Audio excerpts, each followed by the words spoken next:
I'm here at the Hollywood Bowl, one of the most legendary concert venues in the world. But what kind of music will take this stage next? We're exploring the future of music on today's BFD.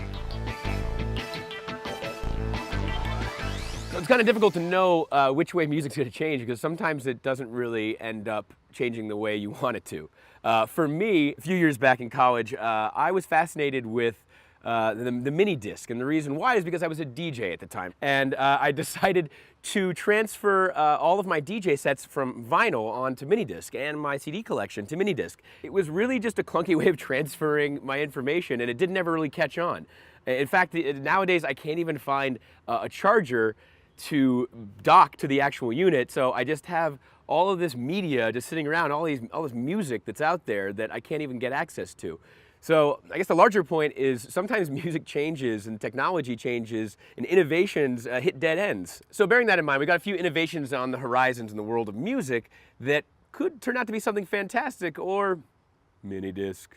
So one of those innovations is the rise of the mashup artist. For example, Girl Talk. Now I've seen Girl Talk play a few times and I hesitate to even say play because it's just a guy standing behind a laptop. Or take, for example, Pogo. That's another mashup artist who takes snippets of Disney songs and combines them into amazing orchestral melodies. That's a pre-existing source material that's being turned into something else entirely different. So we've been asking ourselves a question all week about sort of the message of a musician or of music. When you're taking that many different things and putting them together in a sonic collage, is there a new message that's being said? Whatever the case is, it's pretty cool.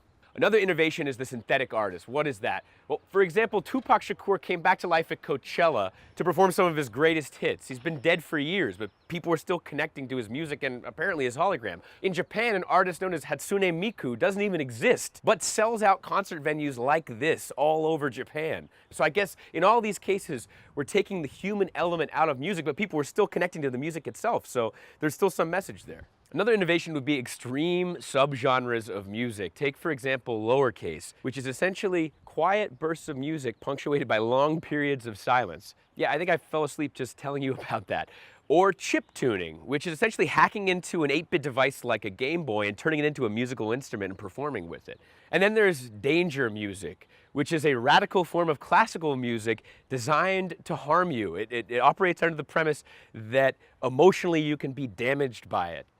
Yeah, I'm not too sure about that one.